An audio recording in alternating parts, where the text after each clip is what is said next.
Hello, I'm back. It's funny because I say that and I don't know who's watching or if anyone really is watching. But my last video got 21 views and that feels like an accomplishment. Today I want to chat about my mental health journey because it has in fact been a journey that started a long time ago. I would just like to share that story because it's been pretty neat that I was able to start this journey as early as I was. Because I feel like most people, well, it seems like the masses have, I don't want to say jumped on this train, but mental health has become a focus for a lot of people. I would say maybe like the last 5 years. I could say the same for me too in some aspects, but it started for me really young. So I'll get started. Little background, my mom works in the mental health field, not as a therapist, more administrative. She does more administrative work. And so we've always had a pretty general understanding of mental health and the importance of taking care of your mental health. And we also went to churches growing up that encouraged it as well, which was pretty good because I know a lot of people don't have that experience in church. It's a lot of like pray it away, and I think that's something I did deal with at some points. But for the most part, I was in an environment that encouraged me to care for my mental health. I lost a family member early in elementary school, and my mom had told my teacher just to let her know in case my behavior was a little different. And my teacher suggested that I speak with the counselor there. And I remember speaking with her and her just being good at getting me to talk about my feelings. And I remember like writing it out on drawing pictures to like, I don't know, just help me process it. And I remember that being so helpful. And so that was the start of my mental health journey. And then I guess a few years later, I lost another family member and I was dealing with a lot of issues with my father. And I went to counseling, and issues with my father have been constant. Not with him, but because of him. He just hasn't been in my life. And so in elementary school, I didn't have to go to counseling, but I went, and we just talked through all those things. And I remember how helpful it was to just get things off my mind. And I was a child, so I was really open and honest back then. And so, that helped me get through those situations. And since my mom worked in the mental health field, like I said, I remember her like printing out papers. I remember there was one point where I was insecure about my body because I've always been skinny.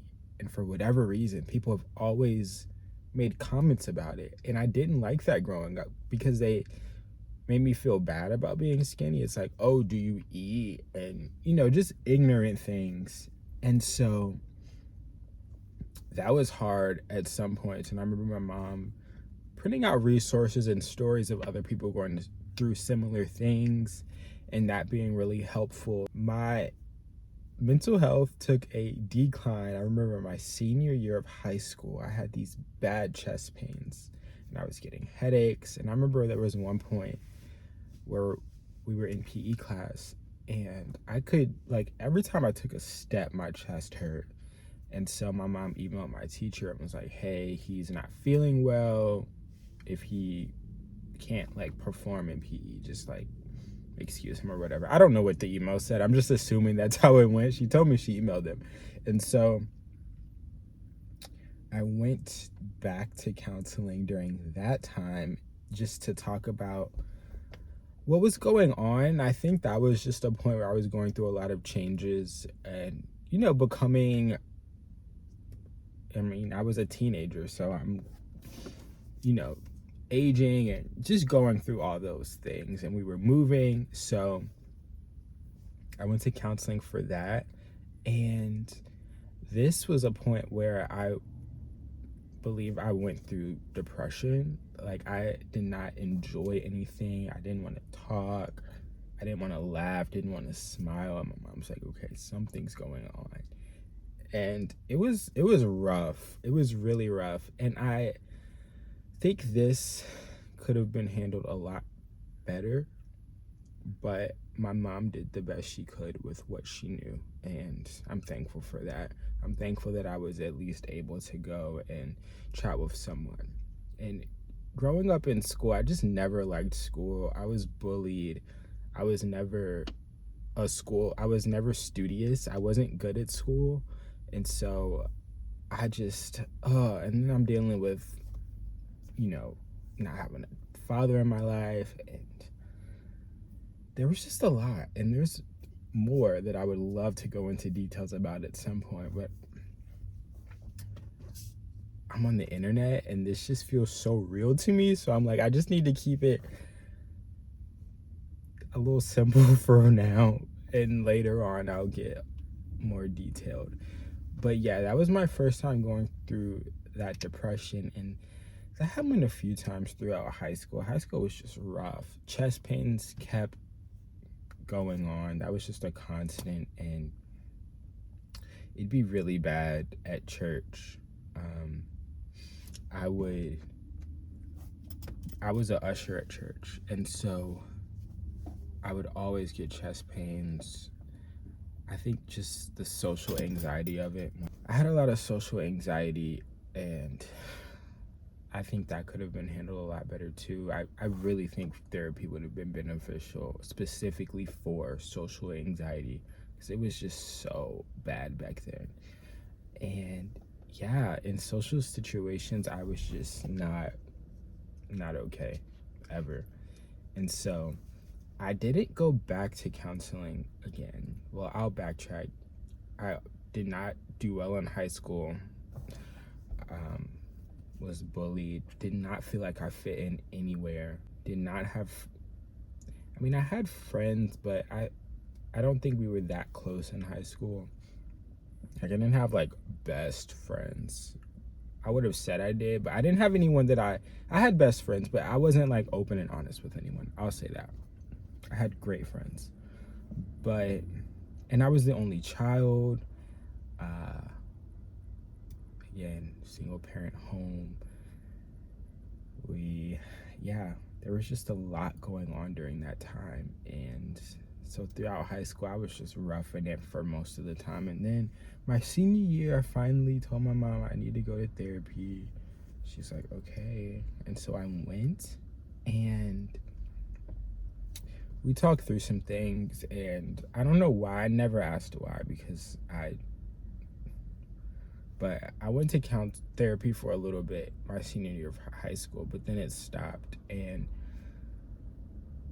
one thing that sucked about growing up in a single parent home is that, like, it was just my mom who I could rely on for, like, I could have asked other family members, but who else do I want to, like, let know I'm going to therapy? But I had to miss out on a lot, because if my mom was busy with something, I just couldn't go. There was a lot of times where I wanted to hang out with friends or go to events and things, and it's just like, I couldn't.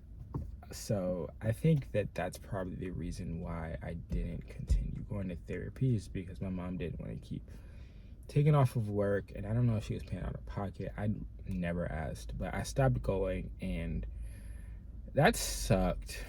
That was a time where I needed it most, because senior year of high school was just such a rough time for me. I feel like I felt like everyone found their place that year, and I didn't. I felt like I was still kind of like looking for some form of acceptance and belonging, and also wanted to feel like, people wanted to hang out with me. I always was always the one left out, like if there were like spots in someone's car, like I never got a spot, like, ever. And that sucked. And I remember talking about that in therapy, and even now when I go to counseling, or when I went last year, they're like, yeah, you need like friends, you need social interaction. and I just don't get it as much as I need it. But anyway, I don't want to get too far ahead. So yeah, senior year, and in college was surprisingly the time where my mental health was at its best for the most part. There were times where, like, if I was doing a homework assignment, my chest would get tight or something like that. But I don't think I ever went through depression during undergrad. And I think a lot of the reason was that I was just surrounded by, like, friends and good friends who I was pretty honest with. And I just felt safe and secure, you know? That's a big thing about community. There's that sense of safety you feel when you're around good people. So didn't really struggle that much in undergrad.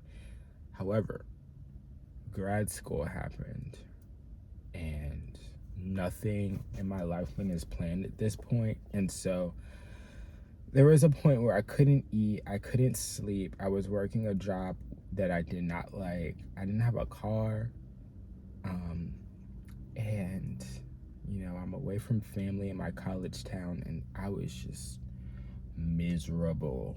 And things eventually got better, and you know, I grew in my faith a lot during that time, and I grew in some friendships because I'm like, yo, I need a ride to work, or I need a ride from work. And so that situation grew me a lot. While I did struggle with my mental health, I am kind of thankful for that period because I learned so much. And yeah, and so once I ended up moving back home in 2020, my mental health got a lot better because I really wanted to leave my college town and just finish my degree online. And that's what I did. And so last year, I was a temp at my current job, and I'm feeling lonely as ever. There's some other things that I was dealing with personally, and I was just defeated. My phone just overheated and shut down, but my video is still saved. But yeah, at that time, I was just feeling really defeated, and I felt no sense of hope that my situation would get better. And I remember I was hanging out with friends, and I made a joke that was really dark, and my friends were just like, "Are you okay?" And I was like, "No, I'm just joking." They're like, "No, you're not." And that conversation didn't go much further, but I think that night I was like, I'm gonna make an appointment to talk with someone. And I did, and I was just told to make sure I'm getting enough sleep, exercise, eating, doing breathing exercises, and just prioritizing community and hanging out with people. Because one thing the counselor was saying was like, yeah, you need more friends because we were not meant to be alone. And so now I'm at a point where I definitely need to go back before things get bad. I have a lot to talk about, and there's a lot that in my life that's changed. And so yeah, I just wanted to make this video to chat about my mental health. I think it's so important to tell these stories so that people don't feel alone. I remember being in high school and talking about anxiety was not popular at all. I remember, I think one of the members of 5 Seconds of Summer talked about him having anxiety, and me being like, I'm not the only one. And I remember it being a big deal at that point. And then, like, I think Kendall Jenner opened up about it too, and more people just started talking about it, and I felt so good knowing that I wasn't alone. And now everyone's open about it. So yeah, I think we're making progress. That's my journey. Where I am now, I'm good. There's a lot I want to change. I wish I made more money so I could live alone. I wish I lived in a different city with more of my friends. I wish I could take all my Richmond friends with me to another city. But I know that if I stay consistent with saving money and working in my business, then things will get better. So yeah, that's it. Thanks for listening if you listened all the way through.